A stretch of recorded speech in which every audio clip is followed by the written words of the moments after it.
இந்த உலகம் தோன்றுவதற்கு முன்னும் அவன் இருந்தான். இந்த உலகம் அழிந்த பிறகும் அவன் இருப்பான். அவன்தான் மகாகாலன். உஜ்ஜைன் காலத்தின் கணக்கீடு தொடங்கும் இடம். பூமிப்பந்தின் மையப்புள்ளியாக கருதப்படும் இந்த அவந்திகா நகரில்தான் மரணத்தை வென்ற ஈசன் குடிகொண்டிருக்கிறார். நீங்கள் இப்போது காண்பது வெறும் கற்களாலான கோவில் அல்ல. இது காலத்தையும் இடத்தையும் கடந்து நிற்கும் ஒரு பேரதிர்வு. மகாபாரதமும் காளிதாசனின் மேகதூதமும் போற்றும் இந்த தலம் வரலாற்றுக்கும் அப்பாற்பட்டது. இங்குள்ள சிவலிங்கம் மனிதர்களால் உருவாக்கப்பட்டதல்ல. அது பூமியிலிருந்து தானாகத் தோன்றிய சுயம்பு மூர்த்தி. 12 ஜோதிர்லிங்கங்களில் தட்சிணாமூர்த்தியாக தெற்கு நோக்கி அமர்ந்திருக்கும் ஒரே லிங்கம் இதுதான். யமன் கூட அஞ்சி நடுங்கும் அந்த திசையை நோக்கி ஈசன் அமர்ந்திருப்பது தன் பக்தர்களுக்கு காலபயமற்ற வாழ்வை வழங்கவே. மகாகாலனின் அதிகாலை பொழுது உலகிலேயே விசித்திரமான ஒரு சடங்குடன் தொடங்குகிறது. அதுதான் பஸ்ம ஆரத்தி.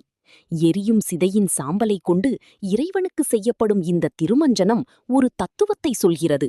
இந்த உடல் நிலையற்றது. இறுதியில் நீ சேரப்போவது சாம்பலில்தான். இந்த ஆரத்தியை காண்பவர்கள் வாழ்க்கையின் உண்மையான பொருளை உணர்கிறார்கள். அந்த மணியோசையும் சங்கொலியும் உங்கள் ஆன்மாவை தூய்மைப்படுத்துவதை உணருங்கள். 5 நிலைகளை கொண்ட இந்த திருக்கோவில் பாதாளத்திலிருந்து ஆகாயம் வரை விரிந்து நிற்கிறது. மராட்டிய, ராஜபுதன மற்றும் முகலாய கட்டிடக்கலைகளின் சங்கமமாக இது திகழ்கிறது. இன்று மகாகால் லோக் என்ற புதிய காரிடார் மூலம் சிவபெருமானின் லீலைகள் சிலைகளாக இங்கே உயிர் பெற்றுள்ளன.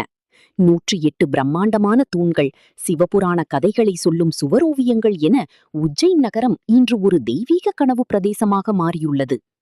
சிப்ரா நதியில் நீராடி மகாகாலனை தொழுதால் பிறப்பு இறப்பு சுழற்சியிலிருந்து விடுதலை கிடைக்கும் என்பது நம்பிக்கை. இந்த பதிவின் மூலம் நீங்கள் கண்ட இந்த தரிசனம் உங்கள் வாழ்வில் ஒரு புதிய தொடக்கத்தை தரட்டும். கவலைகளை ஈசனிடம் விட்டுவிடுங்கள். அவன் காலத்தை மாற்றுபவன், உங்கள் விதியையும் மாற்றுவான். இந்த தெய்வீக பயணம் இனிதே தொடரட்டும்.